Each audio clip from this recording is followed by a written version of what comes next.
बचने के लिए बहुत सारे तजुर्बात किए, लेकिन तारीख उठाकर देख लीजिए, सिर्फ इस्लामी या मुसलमानों की तारीख नहीं, आप किसी भी दुनिया के मजहब की तारीख उठा लीजिए, किसी भी जमात की तारीख उठा लीजिए, आज तक कोई ऐसा शख्स आपको नहीं नजर आएगा तारीख में जिसने मौत को शिकस्त दी हो। हर नफ्स को मौत का मजा चखना। कुरान अज़ीम में रब तबारक व तआला फरमाता है, कुल्लु नफ्सिन ज़ाइक़ातुल मौत। हर नफ्स, हर वो जानदार जिसमें जान है, जिसमें रूह है, उसे आज नहीं तो कल एक न एक दिन मौत का मजा जरूर चखना है, मौत जरूर आनी है। अंबिया इकराम भी इससे अछूते नहीं रहे। अंबिया इकराम को भी दुनिया में तशरीफ लाए, एक वक्त तक जिंदगी गुजारी, फिर उन्हें भी मौत का मजा चखना पड़ा। हत्ता के फरिश्तों को भी मौत आई, लेकिन हमारी मौत और फरिश्तों की मौत में फर्क है। इंसान पैदा होता है, दुनिया में आता है, एक वक्त मुकर्रर तक उसकी उम्र होती है, जिंदगी गुजारता है इंसान। जितनी उम्र उसकी अल्लाह ताला ने उसकी तकदीर में लिख दिया, उतना वक्त गुजारने के बाद उसको दुनिया से गुजरना पड़ता है। लेकिन जो एक फरिश्ता पैदा हो जाता है, कयामत तक के लिए वो जिंदा रहेगा, उसे मौत नहीं आती। अभी फरिश्ते नहीं मरते। एक फरिश्ता एक बार जो भी पैदा हो जाए, और ये फरिश्तों की पैदाइश भी मुसलसल जारी है। और अल्लाह की मखलूक पे सबसे ज्यादा तादाद में अगर कोई मखलूक है तो अल्लाह के फरिश्ते, जिनकी तादाद कोई नहीं जानता सिवाय अल्लाह रसूल, अल्लाह के और अल्लाह के बताए हुए से अल्लाह के रसूल। जिस रफ्तार के साथ, जिस तेजी के साथ इंसान की आबादी बढ़ रही है, हम परेशान हैं कि दुनिया में आबादी बढ़ रही है। फरिश्तों की पैदाइश के मुकाबले में अगर इंसान की पैदाइश का तकाबुल किया जाए, उसको कंपेयर किया जाए, तो आप हैरान हो जाएंगे कि परसेंट में भी इंसान की पैदाइश नहीं बैठती फरिश्तों की पैदाइश के मुकाबले। फरिश्ते पैदा कैसे होते हैं? इंसान के पैदा होने का जो कुदरती तरीका है, जो एक सिस्टम है, एक निजाम है, जो खालिक कायनात ने मुकर्रर फरमाया है, दो जिन्स इंसानों में पैदा किया अल्लाह ताला ने, एक मर्द और एक औरत, मादा और नर। हर शय जो पैदा होती है दुनिया में, हर मखलूक जो पैदा होती है, सिर्फ फरिश्तों को छोड़कर सब में नर और मादा होते हैं। हत्ता के दरख्तों में जो फूल पैदा होते हैं, दरख्तों में जो पौधे में फल आते हैं, दरख्तों में भी नर और मादा होते हैं। कुरान अज़ीम में रब तबारक व तआला ने एक मकाम पे फरमाया कि कायनात की ऐसी कोई शय नहीं जिसका हमने कोई जोड़ा ना बनाया। जोड़े से मुराद यही है कि हर नर के लिए एक मादा है और हर मादा के लिए एक नर है। हर फेल के लिए फीमेल है, फीमेल के लिए मेल है। हत्ता के दरख्तों में भी नर और मादा होते हैं। आप हैरान हो जाएंगे कि साइंस ने कुरान की इस बात की तस्दीक यूं की कि ये पत्थर होता है, ये लोहा होता है, ये माइक है, ये प्लास्टिक का कंप्यूटर है, ये कागज है, कोई भी शय आप ले ले, एक जर्रा भी ले ले, उसमें भी नर और मादा होता है। ये लोहे में भी नर और मादा।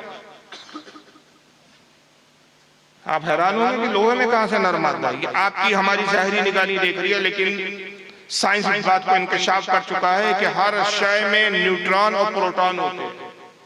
जो साइंस पढ़े हुए बच्चे वो इसको अच्छे से जानते हैं। हर शय में हरकत होती है। जाहिरी वो शय जो हमारी निगाहों के सामने हमें बेजान नजर आती है, उसमें भी एक जान होती है, उसमें भी एक हरकत होती है। ये न्यूट्रॉन और प्रोटॉन हमेशा गर्दिश में होते हैं,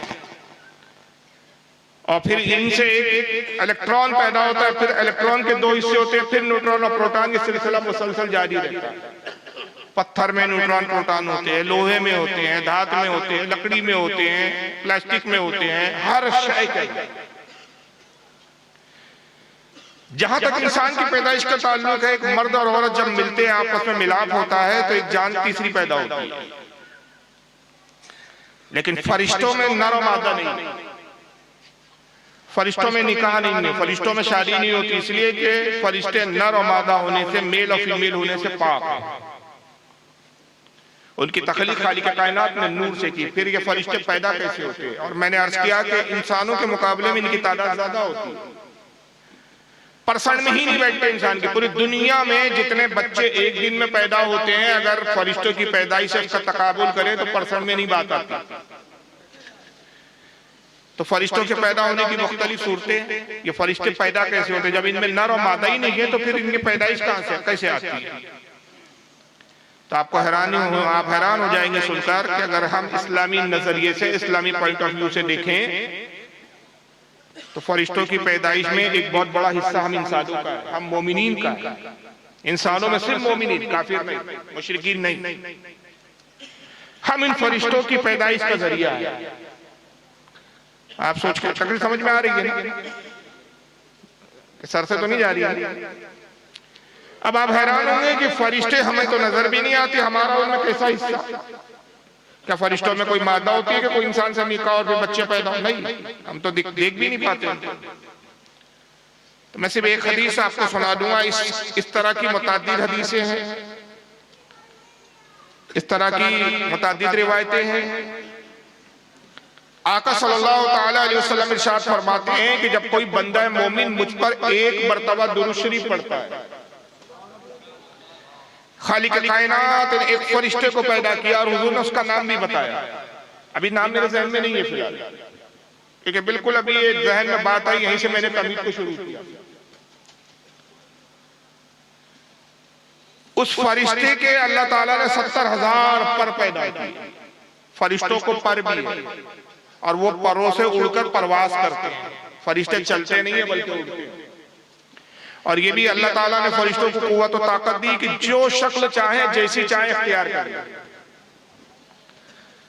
बाज़ औक़ात इंसानी शक्लों में भी आते हैं, हर शक्ल को इख्तियार करने का इख्तियार है फरिश्तों को, लेकिन जो उनकी हकीकी शक्ल है वो ये है कि 2 पर है उनकी तख्लीक नूर से हुई, और एक आम फरिश्ता, उनमें भी दर्जात है, मर्तबे हैं, मकाम है। जो आम फरिश्ता है उसके पर इतने बड़े हैं, 2 पर है हर फरिश्तों को, और हर फरिश्ते के 2 पर इतने बड़े हैं कि जब वो अपने परों को फैलाएं तो हमारी जमीन के मशरिक और मगरिब को छुपा दे,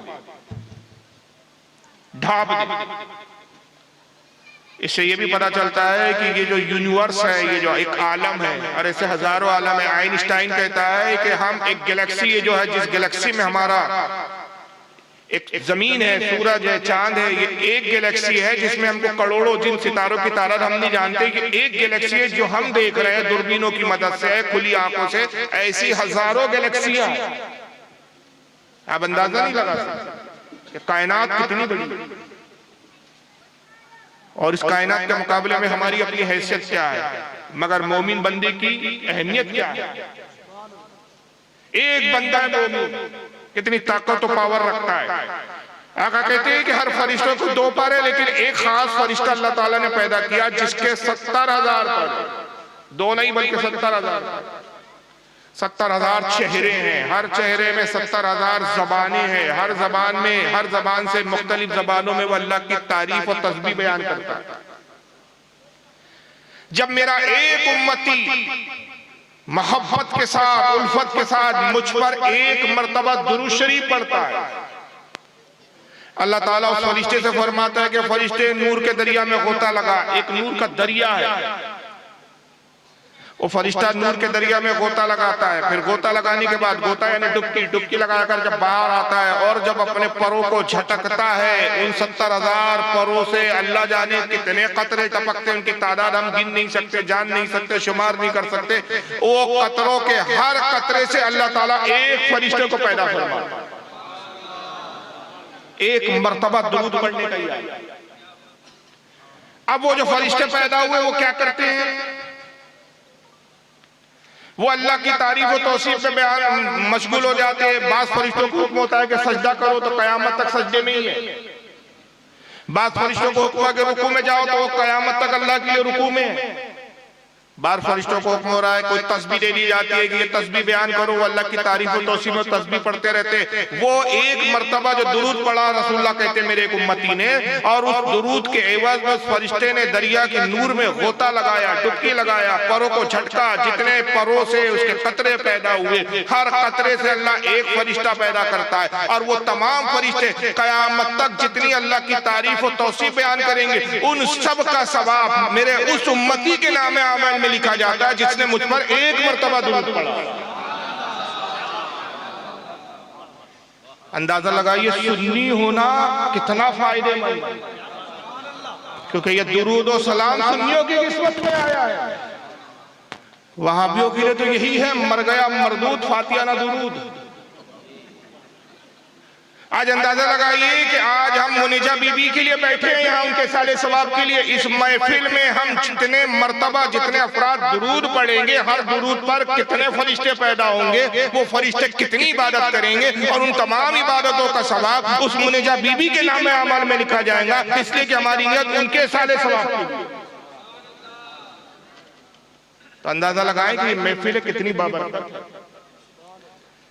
हमारे बुजुर्गों ने ये महफिलों का इनेकाद चहलम 10वां 20वां इस साले सवाब के उसमें दुरूद पढ़ा जाए, तस्बीह पढ़ी जाए, कुरान पढ़ा जाए, यूं ही नहीं रख दिया। उसमें हिकमतें, ये बदअकीदा इन हिकमतों को क्या जाने, उनके पास तो एक ही है, बिदअत है, इसके सिवा कुछ सीखा ही नहीं उन्होंने पूरी दुनिया। खुद इंसान के साथ चंद फरिश्ते पैदा होते हैं। अगर मैं सिर्फ फरिश्तों पे खिताब करूं तो मुझे 6 घंटे चाहिए, लेकिन मौजू ये नहीं है, बस थोड़ी सी तमहीदी मैं गुफ्तगू करना चाह रहा हूं ताकि ये एसाले सवाब की महफिल का हक अदा हो, और इसी ज़िम्न में फिर मैं अपने मौजू पर आ जाऊंगा। खुद इन एक इंसान के साथ कितने फरिश्ते पैदा होते हैं। कुछ फरिश्तों के बारे में तो आप भी जानते हैं, 2 फरिश्ते कांधों पे पैदा होते हैं जिनको कहते हैं किरामन कातिबीन। आपके 2 कांधों पर हमेशा 2 फरिश्ते, ये क्या करते हैं, आपका हिसाब किताब लिखते हैं। सीधे हाथ की तरफ एक फरिश्ता है, दाएं हाथ की तरफ, उल्टे हाथ की तरफ एक फरिश्ता है। ये नेक अमाल लिख रहा है, ये गुनाह के काम लिख रहा है। एक तो ये 2 फरिश्ते हो गए किरामन कातिबीन। तीसरा एक फरिश्ता और पैदा होता है जो नेकी की तरफ राग़िब करता है। उसी को फुक़हा कराम ने, सूफिया कराम ने ज़मीर से ताबीर किया। इस फरिश्ते का काम क्या है, बंदे को नेकी की तरफ तरगीब दिलाना। उसके साथ एक शैतान का बच्चा भी पैदा होता है। हर सुन्नी के पीछे एक वहाबी है। इतने आजाद नहीं है आप, क्योंकि जब आपके लिए साले सवाब भी ज्यादा है, आपका मर्तबा भी ज्यादा है, तो आजमाइशें भी ज्यादा है, इम्तिहानात भी ज्यादा है।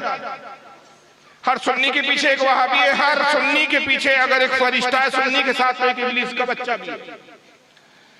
जिस वक्त एक इंसान के बच्चे का वजूद होता है, उसी वक्त अल्लाह ताला उसके साथ एक फरिश्ता भी पैदा करता है जो उसको जिंदगी भर नेकी की तरफ राग़िब करे, और साथ ही में इब्लीस का एक बच्चा पैदा होता है। उस बच्चे को कहा जाता है खन्नास। सूरह नास के अंदर इसका जिक्र आया, और ये खून के लोथड़े की शक्ल में हर इंसान के दिल में होता है। और कुरान अज़ीम इसकी पनाह मांगने के लिए हमें कहता है, मिन शर्रिल वस्वासिल खन्नास। ऐ मेरे बंदो, अर्ज करो रब की बारगाह में, अल्लाह मैं पनाह चाहता हूं उस शैतान से जो दिलों में वसवसे पैदा करता है। ये खन्नास क्या करता है, इसी को नफ्से अम्मारा भी कहा है। ये गुनाहों की तरफ बुलाता है। अब ये कशमकश चलते रहती है फरिश्तों में, जो साथ में पैदा हुआ, और उस खन्नास में, वो भी साथ में पैदा हुआ। अकेले नहीं आए आप दुनिया में, कितने साथ लेकर आए तो गिनते जाए। 2 किरामन कातिबीन भी लाए हैं जो हिसाब किताब लिखेंगे। एक फरिश्ता भी है जो नेकी की तरफ बुला रहा है। एक शैतान की औलाद भी पैदा होगी साथ में, अकेले नहीं आया। अब ये जिंदगी भर कशमकश चल रही है। एक दिन बैठे, ख्याल आया चलो यार आज कोई फिल्म देखते हैं। फिल्म देखना गुनाह है, चलो आज जुआ खेल लेते हैं, चलो आज शराब पी लेते हैं। ये जो शराब पीने का ख्याल आया, ये जुआ खेलने का ख्याल आया, ये फिल्म देखने का ख्याल आया, नमाज का वक्त हुआ तसव्वुफ ख्याल आया, छोड़ो यार बाद में पढ़ेंगे, जरूरी थोड़ी है नमाज पढ़ना, जिंदगी पढ़ी है। ये नमाज छोड़ने का जो ख्याल आया, रमजान के रोजे चल रहे, छोड़ो यार रमजान तो आते ही रहते, आज रोजा नहीं रखते, खा पी लेते, तो सेहत खराब हो जाए। ये जो तसव्वुर आया, जिसने नेकी से आपको रोका, ये तसव्वुर पैदा करने वाला कौन है, ये ख्याल कौन दिल में डाल रहा है, ये वो खन्नास है, वो है नफ्से अम्मारा। ये वसवसा डालता है दिल में, छोड़ो यार कोई जरूरी थोड़ी है नमाज पढ़ना, अल्लाह वैसी माफ कर देगा, रसूल की उम्मत में नमाज नहीं भी पढ़े तो माफ हो जाए। उसी वक्त ये ज़मीर फिर एक आवाज लगाता है, ये इंसान की कशमकश चलती है, नहीं नहीं यार नमाज तो पढ़ना जरूरी है, नहीं नहीं जुआ नहीं खेलना चाहिए यार, गुनाह है, अरे कब तक शराब पीता रहेगा यार, शराब छोड़ दे। ये जो दूसरे लम्हे ख्याल ये आया छोड़ने के लिए, गुनाह छोड़ने के लिए और नेकी की तरफ राग़िब करने के लिए, ये वो फरिश्ता है जो ज़मीर है जो आपको नेकी की तरफ बुला रहा है। आका कहते हैं कि बंदा इसकी कश्मकश में रहता है, अगर वो अपने ज़मीर की सुनता जाता है, ज़मीर के मुताबिक अमल करता जाता है और नेकी की तरफ जाता है, तो वो फरिश्ता कवी और मजबूत होता है और वो खन्नास, वो इब्लीस दुबला पतला कमजोर होता है। और अगर गुनाहों की तरफ जाने लगता है तो खन्नास मोटा ताजा तंदुरुस्त होने लगता है, ताकतवर होता है, ये फरिश्ता कमजोर हो जाता है। तो तीन फरिश्ते तो ये हो गए, करामन कातिबीन और एक नेकी की तरकीब दिलाने वाला। एक और फरिश्ता होता है जो आपको जब तक मौत ना आई हादसे से बचाता है, ये चौथा फरिश्ता। 7 फरिश्ते हर इंसान के साथ पैदा होते हैं और 7 फरिश्ते की बड़ी तफसीलात है। चौथा फरिश्ता वो होता है जो आपको हादसों से बचाता है, उस वक्त तक वो हादसों से बचाता है जब तक मौत का वक्त ना आ जाए। किसी शख्स की उम्र 60 साल लिखी हुई है, लिख दिया गया है तकदीर मुबरा में जो अटल टल नहीं सकती कि सन फुला फुला को, फुला तारीख को, फुला दिन में इतने बजकर इतने मिनट पर फुला शख्स की मौत आएगी, ये लिख दिया गया। अब जब तक वो वक्त नहीं आता तो जो भी दुनिया में हादसात होंगे ये फरिश्ता बचाता है। इसका काम ही यही है, ड्यूटी यही है कि फरिश्ता ही बचाए। अब कैसे बचाता है मैं एक एग्जांपल दे रहा हूँ। आप सड़क से जा रहे हैं, लोग भी देख रहे हैं कि आप जा रहे हैं, अचानक एक ट्रक सनसनाता हुआ आया और इतने करीब से गुजरा कि आपके कान को एक हवा लगी और आप 1 मिनट के लिए भुचक्के हो गए, घबरा गए। आपको ऐसा लगा कि ट्रक वाले ने मुझे उड़ा दिया। आसपास देखने वाले भी चीख पड़े, अरे गया, मरा। फिर हैरान हो गए कि बच कैसे होता है ना इंसान से। हालांकि वो ट्रक आपको कुचलने वाला था, हालांकि वो ट्रक आपको मारने वाला था, लेकिन मौत नहीं आई थी। ये जो 1 सेकंड में जो अक्ल हैरान हो गई, समझ में नहीं आया कि ये इतने करीब से ट्रक छू के निकल गया, ये गाड़ी इतने करीब से निकल गई, मैं बच कैसे गया। तो ये असल में आपका कमाल नहीं है, ये वो फरिश्ता है जिसने आपको बचाया। 1 सेकंड के भी करोड़वें हिस्से में वो फरिश्ता उठाता है और बाजू कर देता है। ये इतनी तेजी से होता है कि इंसान को कुछ समझ में नहीं आता, बस वो हैरान होता है, अरे मैं बच कैसे गया। देखने वाले भी हैरान। तो ये जो हादसों से बचा रहा है ये वो चौथा फरिश्ता है। ये कब तक बचाएगा? जब तक मौत नहीं आई। और जब मौत का वक्त आ गया, जब मलकुल मौत अलैहिस्सलाम आते हैं, तो इस फरिश्ते को हुक्म होता है अब हट जा, अब तेरा काम यहां से खत्म। और फिर मलकुल मौत आते हैं और रूह कब्ज कर लेते हैं। ये चौथा फरिश्ता है। और भी फरिश्ते, बहरहाल बहुत लंबा मौजू हो जाएगा, मैं तमीर को ज्यादा लंबी अब करना नहीं चाह रहा, लेकिन बस एक बात थोड़ी दिलचस्पी से ताल्लुक रखती है कि मैंने इब्तिदा में कहा फरिश्तों को तो मौत नहीं आती, फिर ये जो 7 फरिश्ते आपके साथ पैदा हुए, जिनमें खास 2 तो जिनको हर शख्स जानता है, करामन कातिबीन, कांधों पे आपके हिसाब किताब लिखने वाले, फरिश्तों को मौत नहीं। अब आप तो मर गए, जब तक आप जिंदा थे हिसाब किताब लिख रहे थे, अब आप मर गए तो फिर ये इनका क्या हुआ? क्या ये भी मर जाते? नहीं, इनको तो अभी मौत नहीं आना है। इनको कब मौत आएंगे फरिश्तों को बाद में बताओ। अब आप मर गए तो अब क्या करेंगे? फिर ये हो गए, रिटायर हो गए। क्या नौकरी थी इनकी? क्या आपके हिसाब किताब लिखे, आप मरे और इनकी नौकरी खत्म हो गई? अब होता क्या है? तो अल्लाह के रसूल यहाँ की हदीस हमें यहाँ रहनुमाई करती है कि जब इंसान मर जाता है तो ये करामन कातिबीन, वो फरिश्ता जो नेकी की तरफ राग़िब करता था, वो फरिश्ता जो हादसों से बचाता था, वो 7 फरिश्ते जो मुख्तलिफ और भी है, वो फरिश्ते अर्ज़ करते हैं खालिक़ कायनात, जिस शख्स पर हम मुकर्रर थे अब उसका इंतकाल हो गया, वो मर गया, अब हमारे लिए क्या होगा? अल्लाह फरमाता उसकी कब्र पर जाओ। पता चला कब्र पर जाना फरिश्तों की सुन्नत है, वहाबियों का तरीका नहीं है। कब्र पर जाओ, फरिश्ते कब्र पर आते हैं, 7 फरिश्ते उस मुर्दे की, उस मरने वाले की कब्र पर जहां उसकी कब्र बनाई गई। करते खालिक़ कायनात अब क्या हुक्म है? अल्लाह फरमाता है कि ये नेकोकार था, मैंने जन्नत की खिड़की इसकी कब्र में खोल दिया, क़यामत तक अब तुम तस्बीह पढ़ो और इसके दर्जात की बुलंदी के लिए दुआएं मग़फ़िरत करते। अब वो कब्र पर 7 फरिश्ते इबादत पे मशगूल हो जाते हैं और जितनी वो क़यामत तक इबादत करेंगे वो सवाब इस मुर्दे के नामे अमाल में लिखा जाता है, इसके दर्जे बुलंद होते हैं, इसका मकाम बुलंद होता है। और फरिश्ते कहते हैं कि तेरे दर्जे बुलंद हो रहे, तूने इन फरिश्तों की सुनी, नेकी का काम किया, आज ये फरिश्ते तेरे लिए रहमत का सबब बन गए। इनके जरिए भी तेरे नामे अमाल में जो है बढ़ोतरी हो रही है। इंसान का अपना नामे अमल खत्म हो गया, लेकिन ये साले साफ और बंदा गुनाहगार हो, खताकार हो, दुनिया में सिर्फ बदमाशियां किया, नेक अमल नहीं किए, गुनाहों में मशगूल रहा, गफलत में जिंदगी गुजार दी, कब्र में जहन्नम की खिड़की खोल दी जाती है, जहन्नम का अज़ाब मुसल्लत हो जाता है, ये सातों फरिश्ते कब्र पर आते हैं, अल्लाह क्या हुक्म है? रब फरमाता है इन्होंने तेरी बात नहीं सुनी, मेरे अहकाम नहीं सुने, मेरे नबी के फरामीन पर कभी गौर फिक्र नहीं किया, नाफरमानियां करते रहे, इनका मुकद्दर जहन्नम है। ए फरिश्तों क़यामत तक इन पे लानतें भेजे। अब कयामत तक वो कब्र पर रहकर उस शख्स से लानतें भेजते हैं कि फर तबाह हो जाता हुआ है, शख्स तेरे लिए लानत अल्लाह की कि तूने हमारी बातों को नहीं। ये कयामत तक सिलसिला चलेगा, और जब कयामत का दिन आएगा अल्लाह ताला सबको फना फरमा देगा, जमीन आसमान चांद सूरज सब खत्म हो जाएगा, सबको फना है। कुल्लो मन अलैहा फान, अल्लाह फरमाता है कि हर शय को फना है।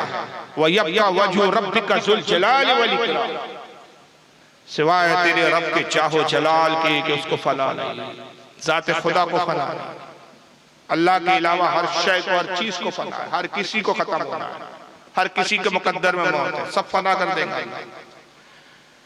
फरिश्ते बचेंगे, और उन फरिश्तों में भी 4 मुकर्रब तरीन फरिश्ते, जो फरिश्तों में रसूल है, फरिश्तों में भी रसूल है, जैसे इंसानों में रसूल गुजरे वैसे फरिश्तों में भी रसूल, फरिश्तों में भी 4 रसूल है। और वो कौन है? हजरत जिब्रील अलैहिस्सलाम, हजरत मीकाईल अलैहिस्सलाम, हजरत इसराफील अलैहिस्सलाम, हजरत इजराइल अलैहिस्सलाम।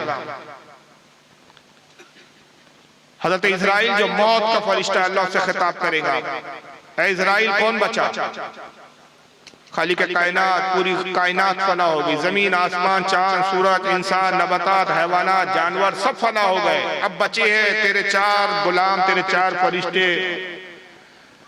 और तेरे फरिश्तों की जमात। अल्लाह फरमाएगा तमाम फरिश्तों को मौत दे।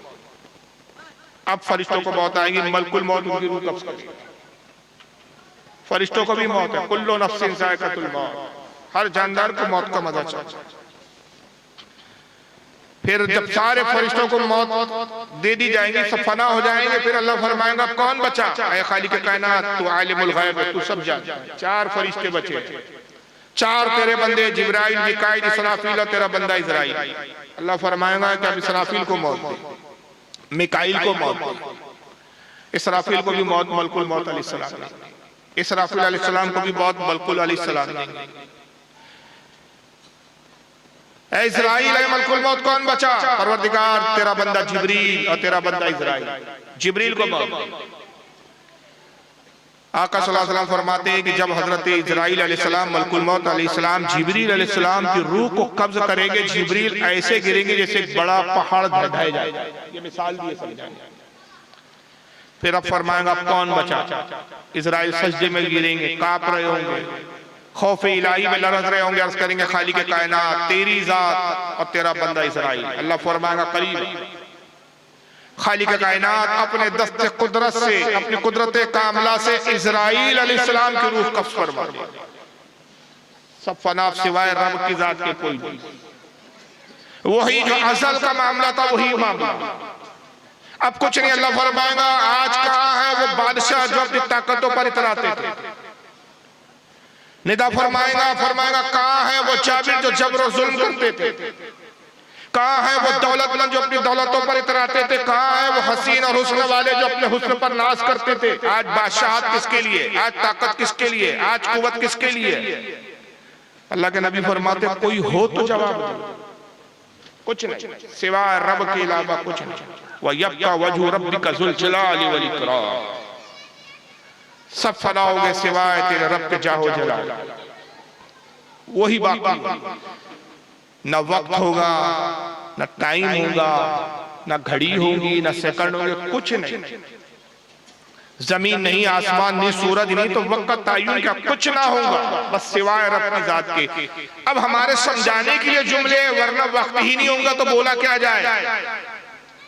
ये जुमले से हमारी मजबूरी है कि हम कैसे उस बात को मफहूमन अदा करें कि अल्लाह जब तक चाहेगा, हालांकि ना जब होगा ना तब होगा, जब भी नहीं होगा तब भी नहीं होगा, लेकिन जबान की मजबूरी है, हमारे अल्फाजों की मजबूरियां कमजोरियां हैं कि जब तक खाली के कायनात चाहेगा यही कैफियत होगी और फिर फरमाएगा कुन फयकून, हो जा, वो चीज हो जाएंगी। कुन फरमाएगा दोबारा सब पैदा हो जाएगा, दोबारा सब जिंदा हो जाएंगे, पैदा नहीं होंगे जिंदा हो जाएंगे सब दोबारा, और फिर आलम हश्र में जमा किया जाएगा और हिसाब किताब।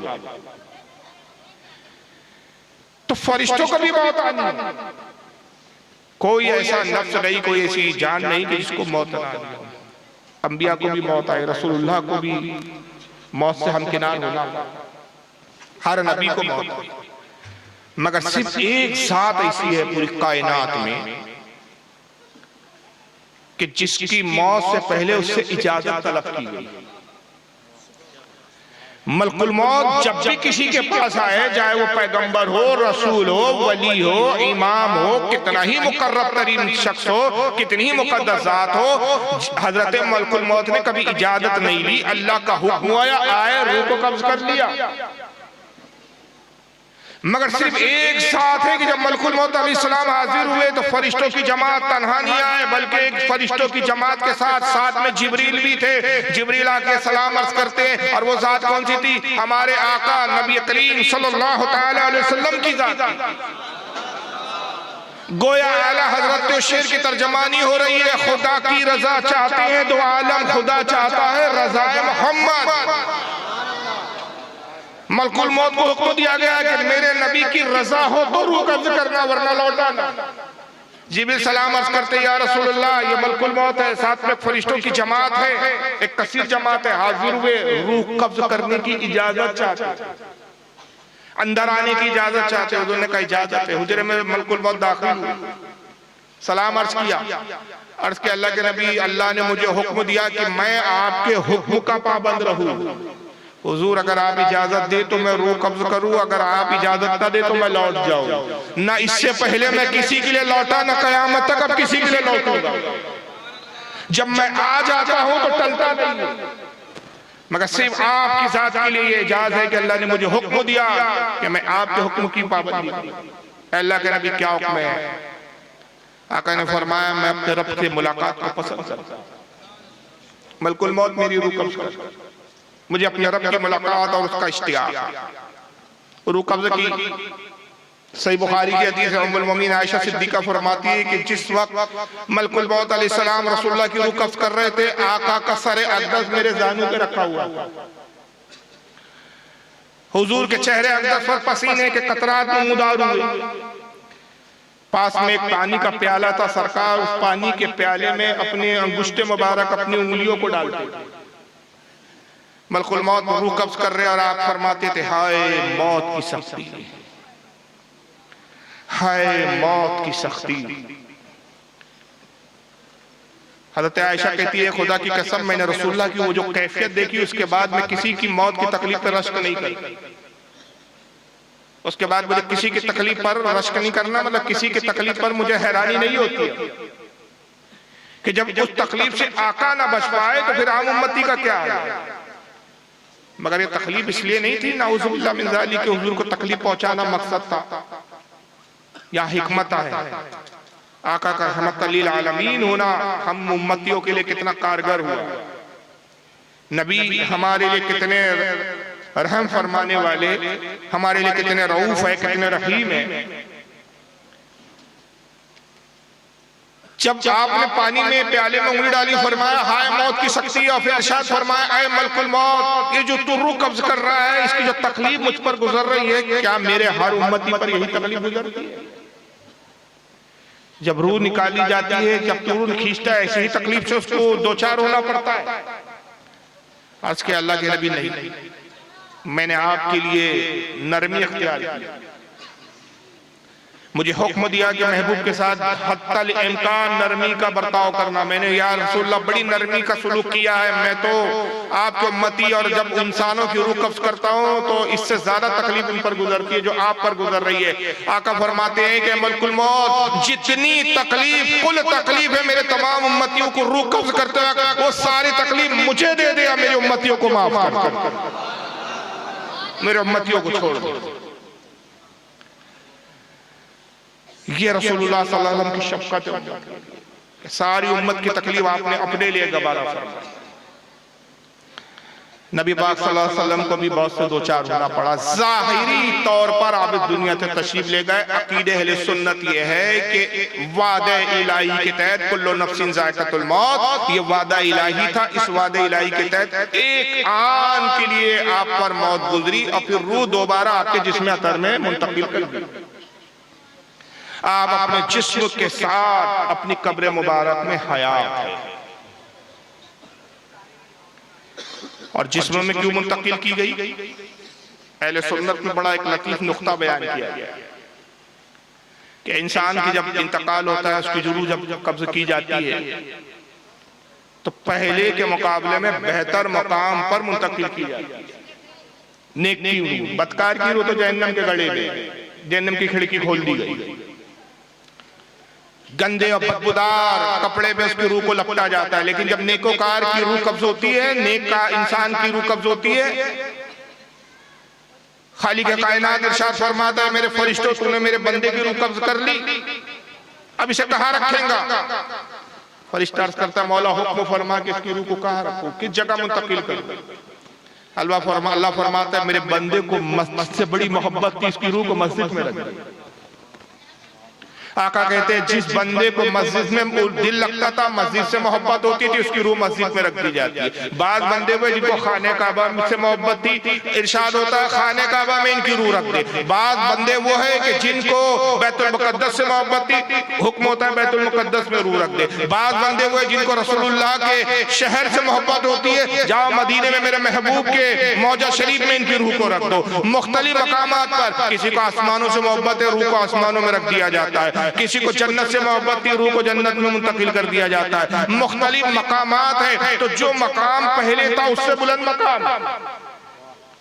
मस्जिद मुकद्दस जगह है, मुकद्दस जगह रूह मुंतकिल हुई। बैतुल मुकद्दस मुकद्दस जगह है, वहाँ रूह मुंतकिल हुई। मदीना मुनव्वरा मुकद्दस जगह है, रूह वहाँ मुंतकिल हुई। खाने काबा मुकद्दस जगह है, वहाँ मुंतकिल हुई। अर्श आज़म मुकद्दस जगह है, अर्श की किंदीलों में रूह को रख दिया जाता है। मगर कुर्बान जाइए, जब मेरे आका सल्लल्लाहु अलैहि वसल्लम की रूह पाक को फरिश्ते लेकर चले, अर्श के खालिक कायनात तेरे महबूब की रूह को कहाँ रखे? क्या हम तेरे महबूब की रूह को खाने काबा में रखे? इरशाद हुआ मेरे महबूब का जिस्म अतर खाने काबा से बुलंदो बाला है। रब्बे कायनात क्या हम मदीने मुनव्वरा की मस्जिद नबी में रखे? मस्जिद नबी से मुकद्दस मेरे महबूब का जिस्म अतर है। परवरदिगार के जन्नत में रखे, ऐ मेरे फरिश्तों जन्नत से मुकद्दस मेरे महबूब का जिस्म अतर है। मेरे महबूब के जिस्म अतर से मुकद्दस कायनात में कोई जगह नहीं, लिहाजा उसी जगह दोबारा रूह को मुंतकिल कर दो।